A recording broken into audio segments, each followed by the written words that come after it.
coming in. The second quarter numbers are supposed to be shocking at best.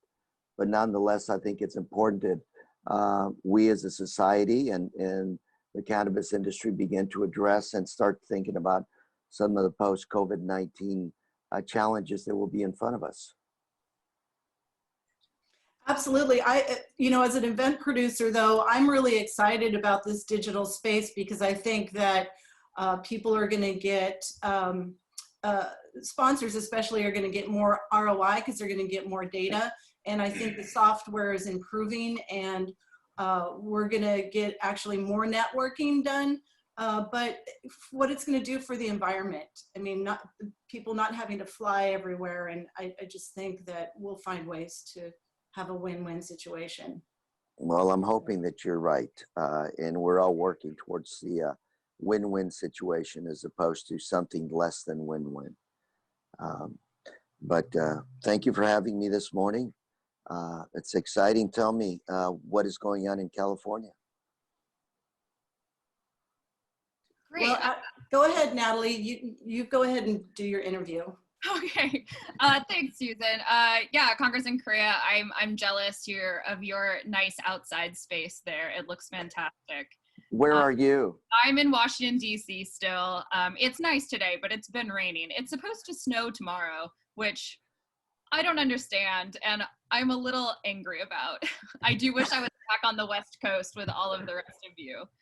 Well, go ahead, Natalie. Sorry.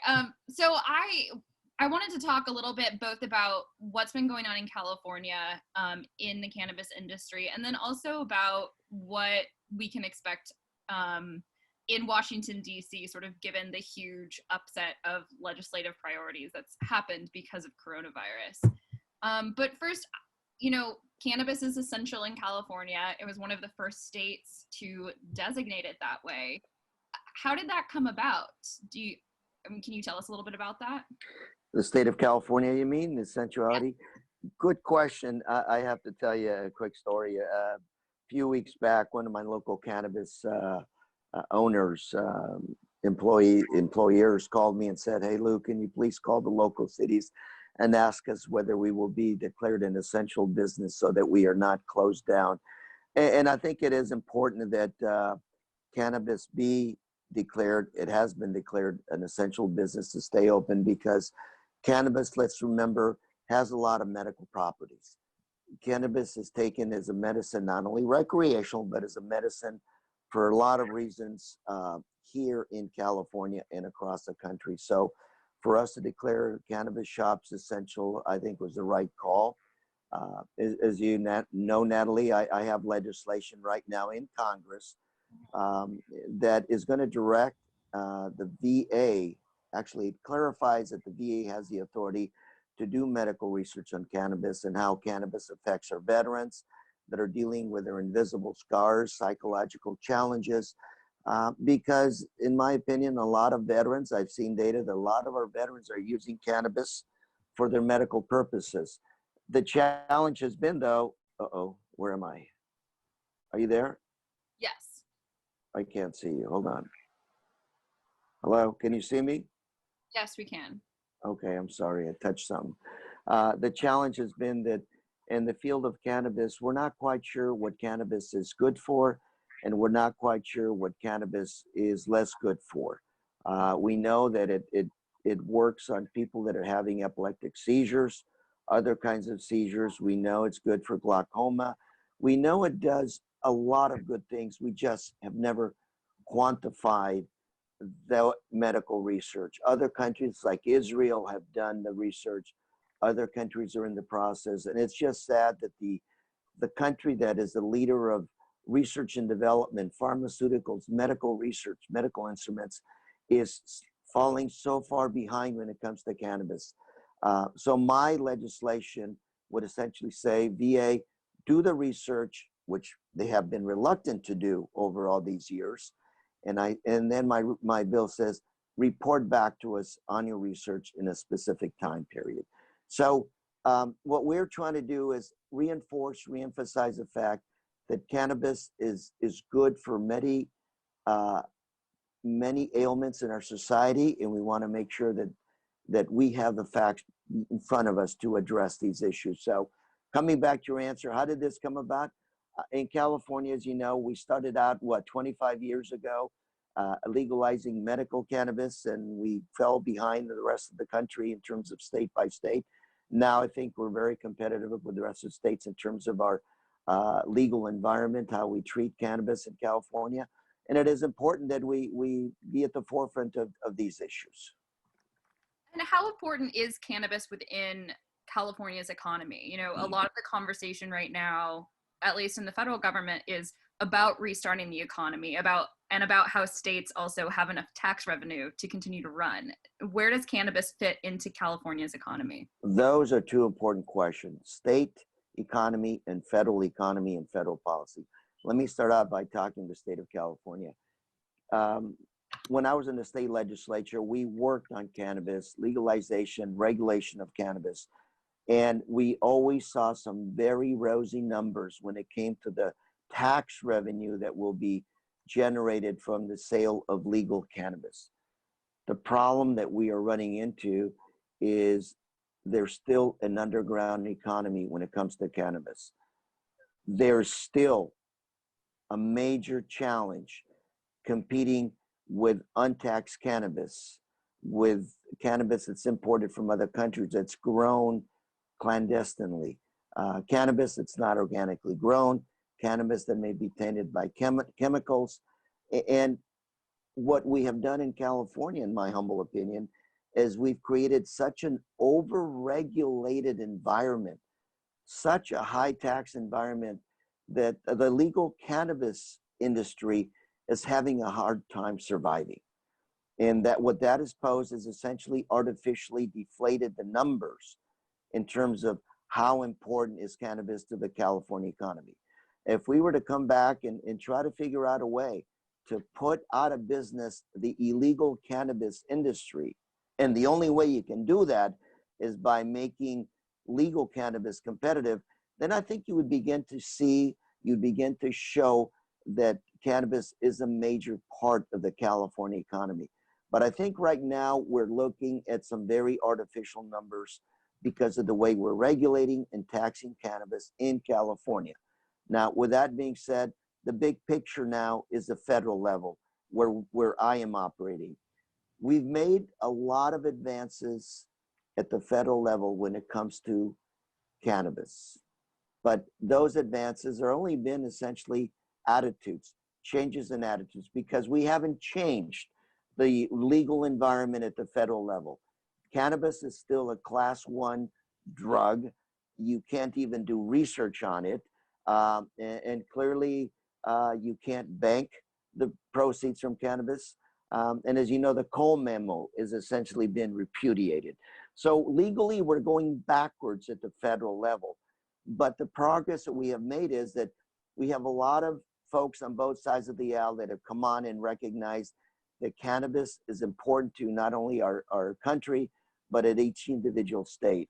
And now what we've got to do at the federal level is make sure that we do not lose the momentum that we've essentially garnered at the state level. And you know, right now with COVID-19, we're looking at a new world. Actually not. We're looking at the same world magnified in many ways. COVID-19, as we begin to emerge from this challenge, we're going to have major economic challenges. Some people are talking about 20% unemployment rate in this country. We're talking about major challenges at the state, at the federal level, deficits, revenue challenges, employment challenges.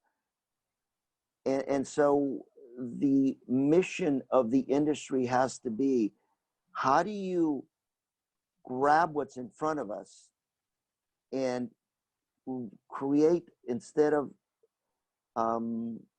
risks, create the opportunities based on the new environment. We've got to push forward, and we have to force our representatives at the federal level to change their perspective on cannabis and begin to legalize it. Now, with that being said, we've got a presidential election. We've got elections coming up in a few months. And right now, it's no secret that both sides are essentially going to their respective camps, getting ready for all-out campaigning. And so the prospects of any real progress when it comes to legalizing cannabis in any way, form, or manner become very challenging.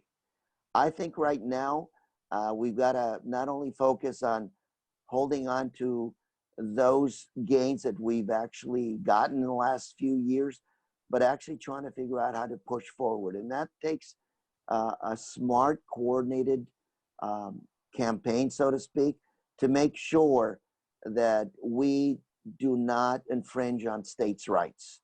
The state of California, the state of Colorado, other states that have moved forward to address cannabis, to address the wishes of their constituents, we've done well. We don't want to lose those rights to other folks. State of Alabama, other states have a different opinion. You know what? I respect those sovereign states of Alabama and other states, but don't infringe on California. So our goal has to be respect our states' rights and push the envelope, move forward with good public policy. Do you think that there's anything else that the federal government could do? You know, you mentioned the illicit market and the impact it's had on California's market. Is legalization really the only method that the federal government can use to help that, or is there anything else they can do? Of course, the president, through his regulatory authority, can do a lot of things short of, signing a bill into law. And as you know, the Senate right now has essentially signaled that they are not very interested in cannabis legislation. But the president can restate the Cole memo. The president can signal that he wants, cannabis reclassified, giving us a lot of opportunities, but he has not done so. And given that the president is looking at very tough reelection, and given that the president is looking to solidify his base, I think it's going to be very hard to go there. Right. What then can the state do? I mean, you are a former state lawmaker. It takes money to fight the illicit market. We've been looking at this for the last year. How is a state that's going to be hurting more economically going to be able to then fight the illicit market? I mean, is it sort of a catch-22? That's a great question. And I don't think it has to be a catch-22, because I think a lot of the problems that have been created in the state of California are because of the regulation and tax policy that we've adopted. And changing one or both of those aspects may not require a lot of money. On the contrary, I think if we can figure out how to work with the, economics, we call it the elasticity curve, which means if you reduce the price of something, demand goes up, therefore revenue ends up being more than it was before you reduce prices. I think you may have a positive result when it comes to revenues generated from cannabis. You can figure out, you've got some good economic experts, you've got some good cannabis experts that can sit down and re-regulate, figure out a new tax policy for cannabis. We can do this. You just have to sit down and figure it out. And remember also that the black market is there to serve to remind us that if you price the cannabis too high, you're going to price yourselves out of the market. So we really have no choice. And we can also do very practical things to put people out of business that are selling cannabis illegally. I'll give you an example. Here in my city of Santa Ana, we couldn't figure out how to shut down illegal cannabis shops. People would walk in and they would cut off the electricity, the water, the utilities, and these guys would just bring a portable generator in and they'd be in business again. But one of my local city attorneys came up with a great idea, which was the Denver boot. What does that mean? Yeah, I know, puzzling. What she essentially did was she ordered the police to go into these buildings that were selling cannabis illegally and put up steel barriers in front of the door and in front of the windows. And you locked them up. So there was no physical way for anybody to get in these buildings. So now in my city, Santa Ana, if you drive down the street and you see buildings with big steel doors in front of them, big steel windows in front of them, you know they've been shut down and you can't reopen them. So there's practical steps we can take in the state of California to fix the cannabis industry, and we need to have this industry grow. All of us have seen the projections. All of us know that the demand is there. We just have to figure out how to deal with the economic picture and make sure it works. Again, you know, as Rahm Emanuel, the former chief of staff for Obama, used to say, don't waste a good crisis. My God, this COVID-19 can give us the opportunity to reinvent ourselves, re-regulate, re-tax, rewrite the laws, the regulations on cannabis. So I want to go back to the veterans bill that you mentioned, because that's something I really wanted to talk to you about with the change in legislative priorities on Capitol Hill right now. I mean, I was sitting in the Veterans Affairs Committee on March 13th. March 13th, I think it was Thursday, or the 12th, Thursday, it was my boss called me 9 a.m. The hearing was about to start, and he said, "Are you at the hearing?" And I said, "Yeah." And he was like, "You should go home, leave Capitol Hill." And I was like, "No, I have to be here for this hearing first. I'm here." But yeah, I mean, that was the last thing that I did out of my house before we all went to stay at home was watch your bill pass through the Veterans Affairs Committee in the House. But now what happens to it? You know, I mean, what are your thoughts? Does it still have a chance of passing in the 116th Congress? I think it has. Let me restate myself, because I just said that very little will probably get done between now and the election. But Yeah. I think my bill has an excellent shot of being heard and passed, because my bill has moved Republican co-authors on it. Clay Higgins is my principal co-author, very, very conservative Republican from Louisiana. Great guy. We get along really well. We probably agree on very little, but this is one area that we agree on: taking care of our veterans, research on cannabis, and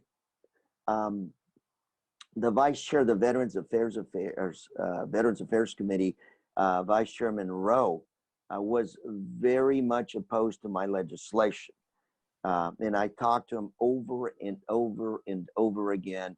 And his issue was not the concept, but the way I was approaching it. He thought my bill was too prescriptive, that it asked too many things from the VA. And I said, well, let's sit down and work something out. And we did come up with a solution that was acceptable to me and earned his vote. So I have a lot of Republican support in my legislation.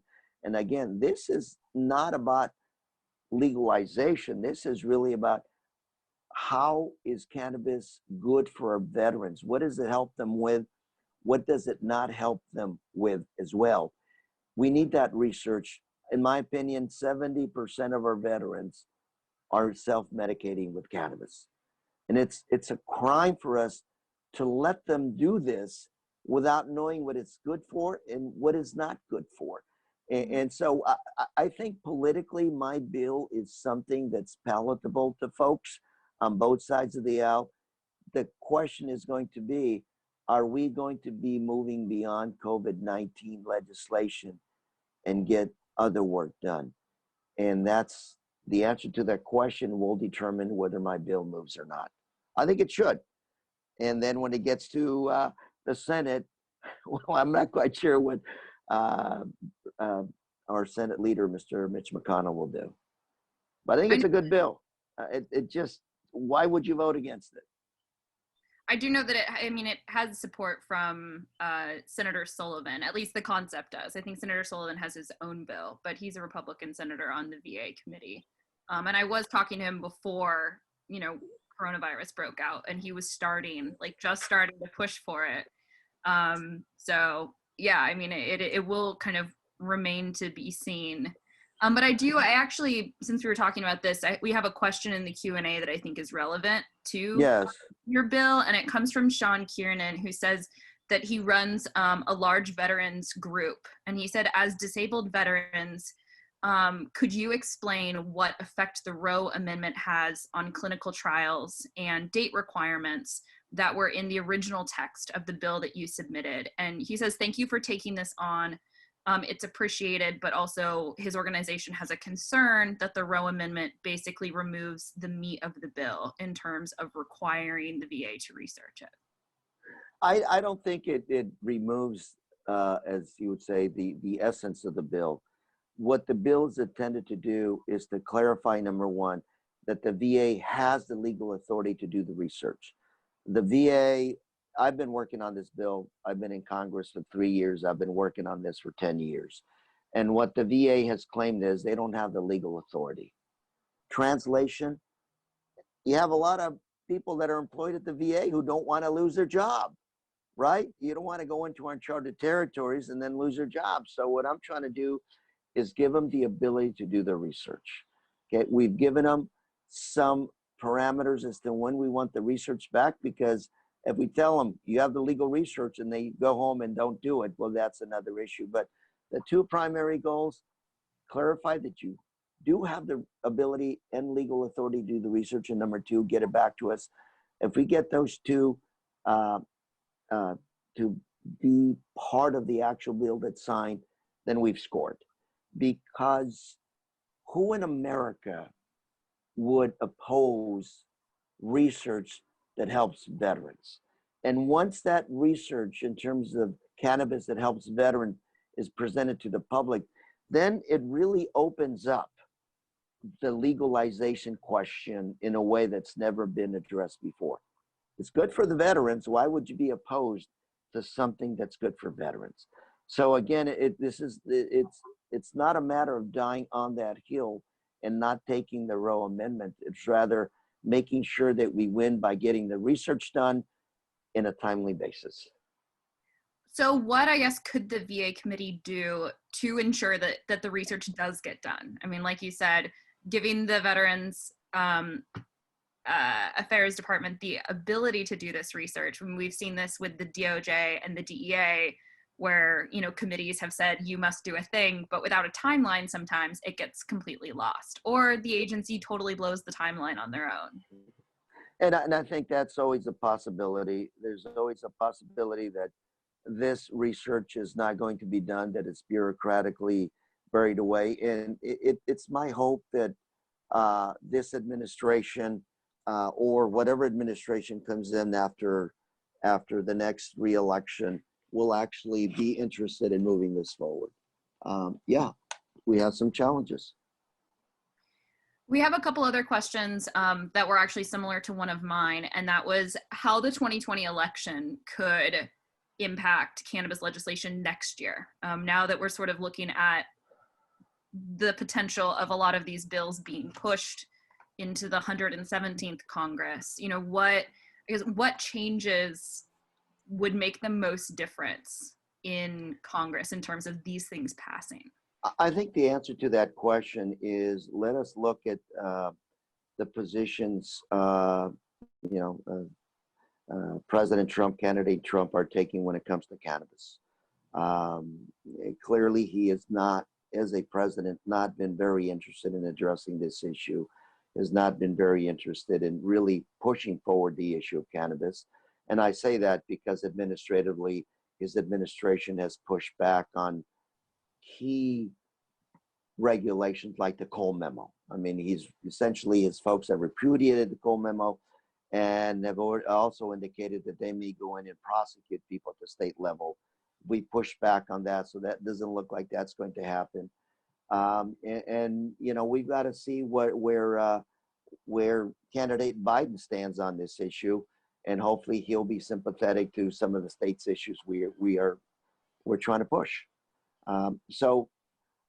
You know, there's so many factors that go into what happens at the White House level that I think what we've got to do as a community, as an industry, as citizens is go in and make sure that folks in the White House recognize that this is an important issue for all of us, not only for veterans, but for all of us. The pathway, though, for descheduling of cannabis is frankly a lot clearer through the legislature, though, than it is through the administrative branch. And what needs to happen in the Senate for something like the veterans legislation to have a much better shot of passing? Or, I mean, banking went to the Senate and it's just been sitting there since September. Or even the MORE Act or the States Act, some of these bigger laws. The Senate is at play. I mean, every day, every week, every month, the senators that are up, the senators that are on the knife, so to speak, looking at the reelection prospects changes.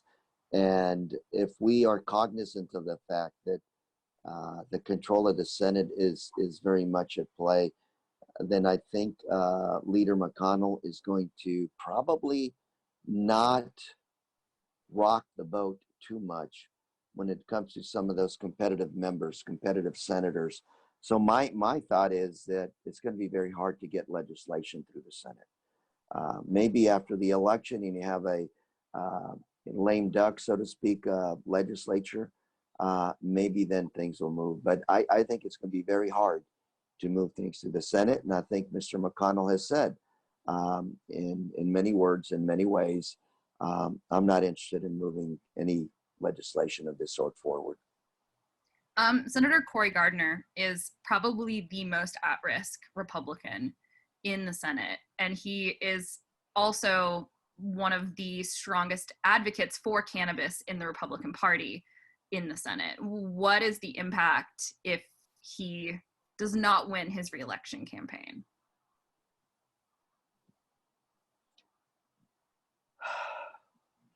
Cory, Senator Gardner is one, but you have a lot of other senators in other states whose attitude towards cannabis is not as good as Cory Gardner's state. That's a good question. I couldn't answer it right now, but I would imagine if anybody would beat Cory Gardner, they would probably have the same predisposition as Cory Gardner would have towards cannabis. So I would say either Cory or his representative, or his replacement, would probably be of like mind. The challenge is going to be some of those other states that are very competitive where cannabis is not readily accepted. That's going to be the area that we have to focus on. Are there any races that, this is a question from the Q&A, are there any races that the cannabis industry should be focused on or should be looking at as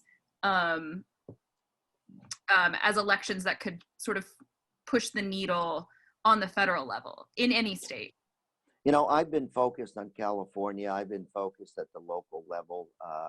One of my local cities is about to pass or not pass an ordinance opening up cannabis shops, the city of Anaheim here. And so I've been working, on observing that issue, trying not to opine too much on the issue.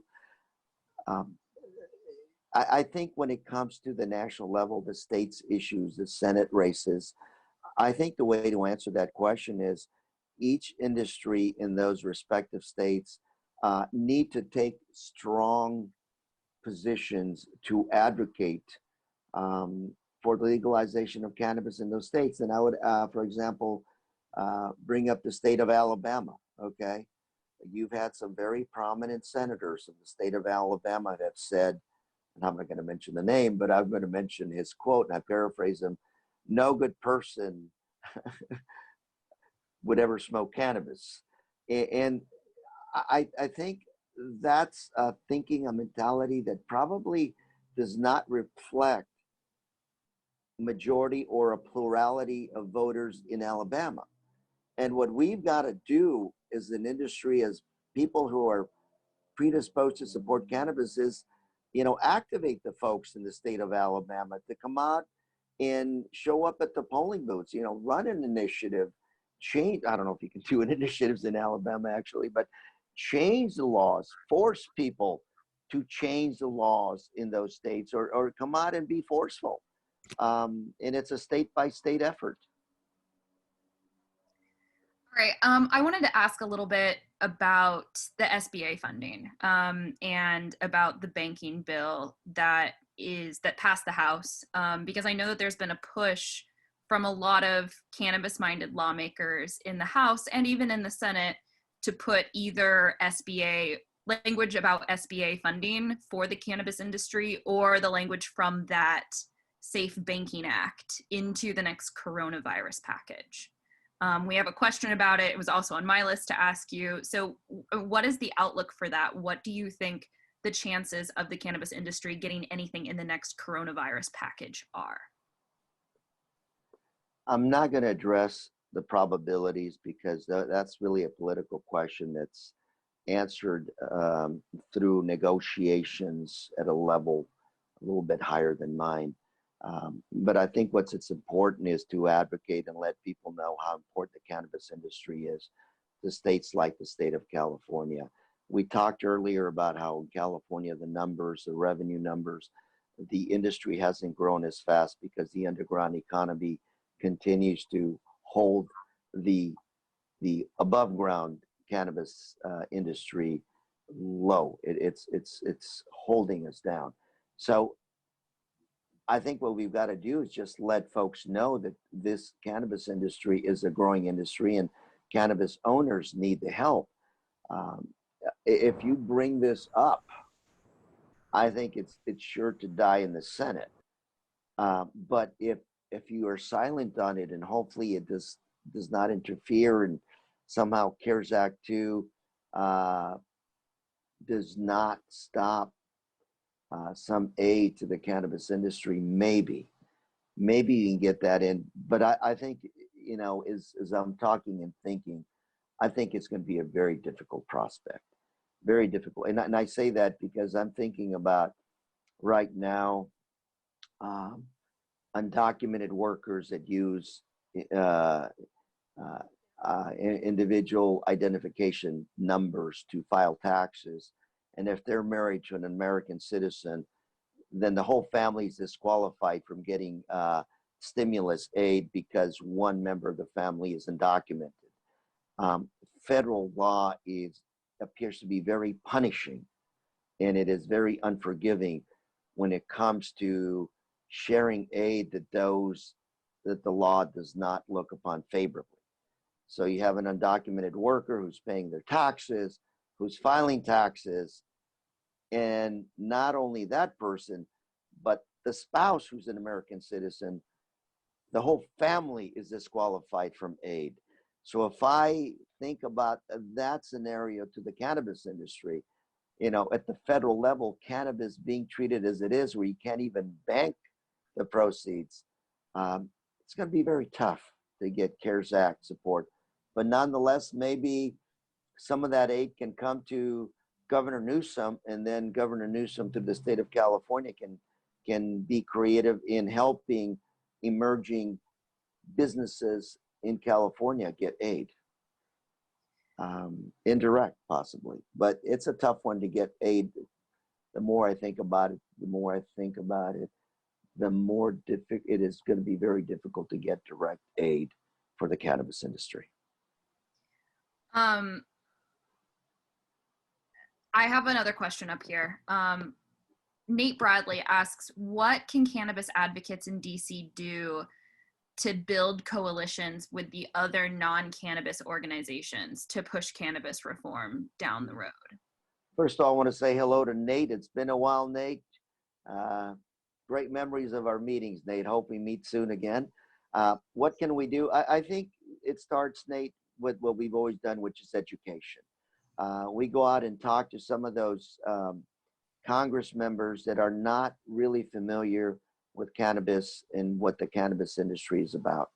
And the best people that can do that, the best messengers, are their local constituents.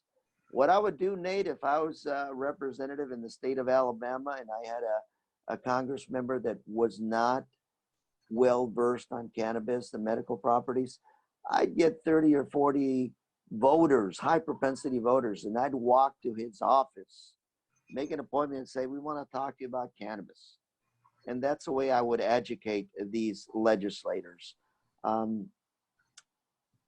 Just a couple of days ago, I was talking with a constituent, very prominent, respected constituent, very anti-cannabis. And I literally had to sit down and begin to explain to him the medical properties, the medical benefits of cannabis. And I was taken aback because so much has happened in California that to find an individual like this in our society tells me that we still have so much work to do, so much getting over the stigma of cannabis. A couple of years ago, I ran into one of my constituents, terminal cancer, a Latina, terminal cancer. And her doctor said, why don't you try cannabis as a last alternative to help you, to ease the pain, help you with the appetite? And she was crying in front of me and saying, I'm not going to become a drug addict. I'm going to reject my doctor's recommendations. And so that shows you that, Nate, despite all the progress we've made, we still have a long way to go. Thank you. And Nate had a follow-up question also, which is, what can cannabis consumers do from their homes to get the representatives to support your bill and other cannabis legislation? Thank you. Great question. And a couple of things there. First of all, consumers of cannabis, you have to be responsible consumers. Go back to the ABCs, which is tell your legislators that when you medicate, you don't drive. Tell them that you medicate for certain reasons, and tell them what your medication is good for. Don't drink and drive. Don't medicate and drive. Tell them that you're responsible. Tell them that you're professional. Remind them that you are not a criminal, but that you are essentially a person who prefers cannabis to other, whether it's opioids or a martini. I often tell folks that my practice on Fridays is to go home and have a vodka martini. That's what I like to do. Other people like to go off and consume cannabis. We're the same. We have different preferences and tastes, but we are still respected. We're not criminals. We're not felons, and we vote, and we care about good public policy. I think that's the way you approach it. And like I said earlier, not just one or two, I would show up to that legislator's office with 30 of you. High propensity voters, voters that haven't missed an election in the last 10 years, and tell the member, we want change. We want you to listen to us. That's the way you get change done. I have a question for you, Lou. The cannabis industry is having a hard time surviving in California, and people think otherwise, but I'm hearing from a lot of operators that they're concerned that they're going to get sued by customers or employees claiming that they got the coronavirus when they went into one of these businesses. Do you have any answers for them? Yes. First of all, I want to make sure that all employers in the cannabis industry are responsible employers. You need to make sure that you take all the necessary precautions, all the necessary measures, employ the best practices to protect your employees. Make sure you talk to California labor representatives to make sure that you're doing everything that you can to protect your employees. Sadly, I think that there is a possibility that lawsuits are going to emerge because of COVID-19. And I think it's important that all of us be careful, because I think those lawsuits will probably come. And, you know, a Walmart, a big retailer, can probably defend themselves pretty well. But if you're a one-stop, one-shop, one-person, one-owner cannabis shop, you may have challenges. My advice is, number one, best practices. Do everything you can to protect your employees from getting COVID-19. And number two, make sure that you let us know if you begin to get sued, because we want to make sure that we are aware of what's hurting the industry. So please let us know what's going on out there. Somebody brought up a question, Congressman, about 280E, and this is something that I hear a lot from the cannabis industry, that 280E seems like an easy fix on Capitol Hill compared to the MORE Act or even banking or SBA legislation. And so they were wondering, is there a better shot for something like the 280E tax code to be changed? Why? Explain to me what 280E is. I think I know what it is. I'll make sure we're on the same page. 280E is the tax code that means that cannabis businesses cannot deduct business expenses from their federal taxes. All of these should be easy fixes. But again, just getting legislation across at the federal level when it comes to cannabis is not an easy fix. And again, this is why post-COVID-19, we have to seize the moment. We have to seize the crisis and make sure that folks understand that the cannabis industry is and will be a positive for this nation as well as the state of California. And we got to push forward. I think once you get 2 or 3 pieces of legislation to the president's desk that are signed, I think the dam will burst and you'll see a flood of good public policy. But until that 1 or 2 pieces of legislation are signed, I think everything is going to be like pulling teeth. And I do think, as someone who's covering this in Congress, I do feel like a lot of these bills there are arguments being made for them that are completely separate from cannabis industry, because like it's hard to remember in California, but in federal law, cannabis is still federally illegal. It's still a controlled substance. And so your veterans legislation, for example, makes a health and a medical argument. The banking bill makes a public safety argument. Do you think that that's those kinds of things, finding an argument outside specific of like a specific, this will help cannabis businesses in the states that have legalized it?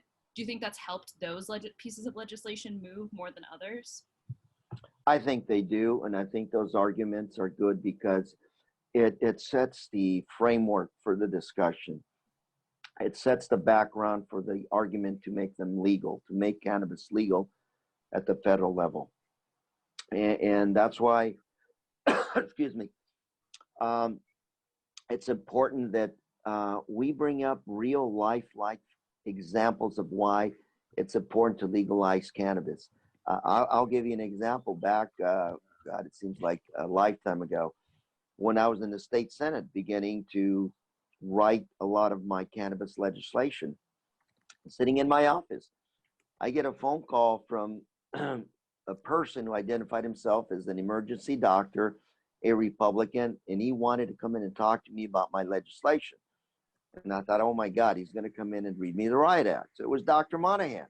So Dr. Monahan comes in from the Inland Empire, comes to my office in Santa Ana and says, my 10-year-old daughter has had seizures since she was born. Very, very negative, very horrible seizures. And he said, the only thing that stops them are cannabis. And I want to make sure that I help you write this legislation. I don't want to get my daughter high. So my issue here is the medical properties of cannabis. I want to make sure the labeling is done correctly. I want to make sure the purity of the cannabis that I'm providing my daughter is adequate. And he gave me a laundry list of things to include in my legislation, and he became my star witness. And this was a real life story that moved the cannabis discussion from recreational and emphasized the medical properties and the need for cannabis. It was a home run, and I wasn't even looking for it. It came to me, but it was something that made my legislation much, much better and much more successful. Congressman, I wanted to go back really quickly to the federal assistance. I know that you said that it may not have a great shot at being passed through Capitol Hill. And I was wondering if that's, I've heard this argument being made by some not in the cannabis space, that because cannabis has been deemed essential, it's one of the few businesses that is open right now, that that funding should be going to businesses that are completely closed, even though everyone is hurting. I guess, what would be your response to that? And do you think that that's a valid argument? Restate your question. I think I restated, please. Sorry. Yeah, there is an argument being made that the cannabis industry should not really care to push for inclusion in SBA funding because it has been deemed essential and is open in every state but Massachusetts right now. And that even though everybody's hurting, there are other people hurting a lot more. I think the hurt is everywhere. And absolutely right, there are some businesses like restaurants that are completely closed that may not reopen. I think there's also cannabis shops that, although they're open because they're deemed essential, are also hurting. The issue, the controlling factor here is aid to keep businesses afloat, aid to keep employees employed. And if that aid goes to a cannabis shop to help them retain employees, then they should get it. Simple.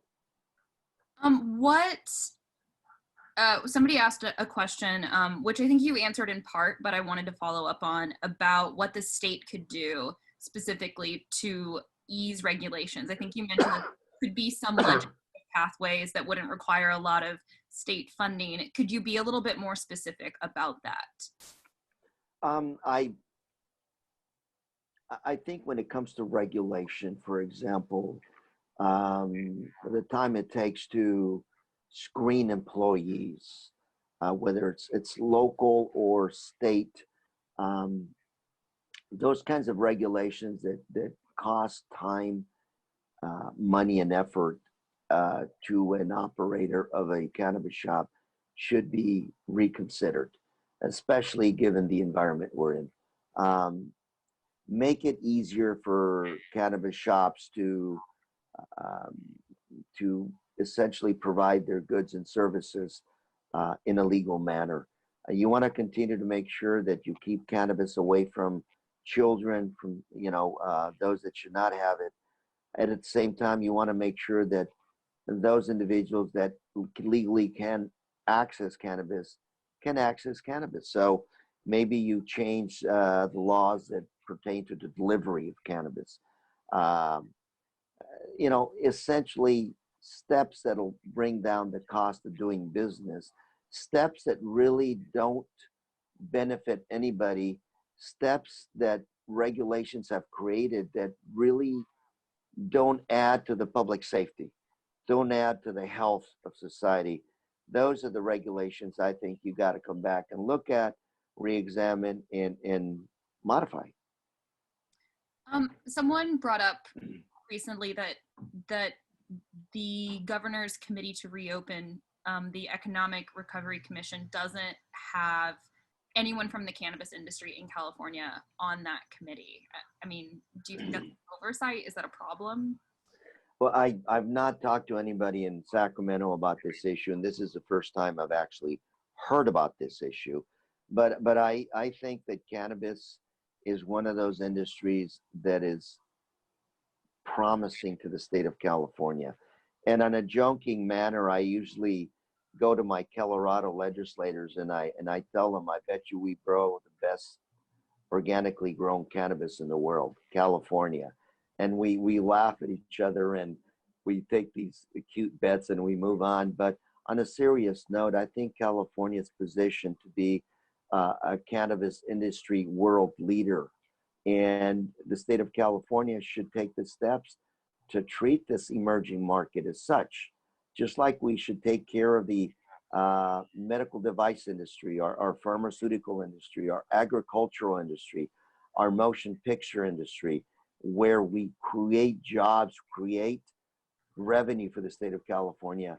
Cannabis should be viewed the same way. So, if I was advising Governor Newsom, I would say, look at these guys, look at this industry and make sure that they're part of your big picture.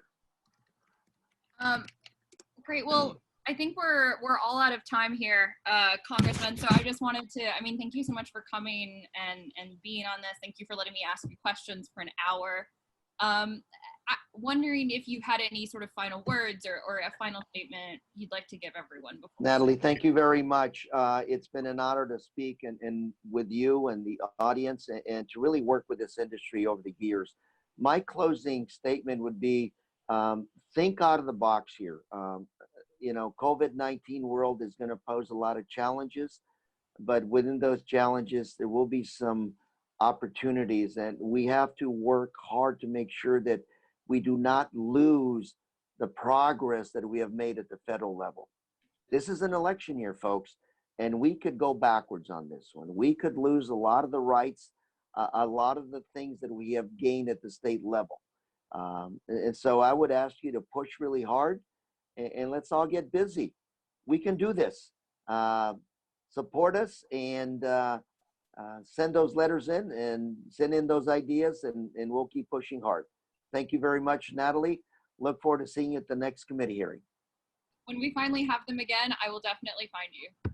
And let's hope sooner rather than later. Much. Be safe, everybody. Take care, Natalie. Take care, Susan. We'll Thank you.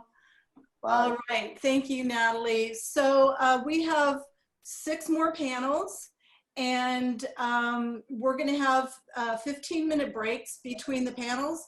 So go ahead and use the restroom, get some food, do some yoga. I want you to stay focused during the panels. So I'm going to play a little bit of music and a couple of videos. So stay tuned. Thank you so much for that wonderful panel. Let's do this, guys.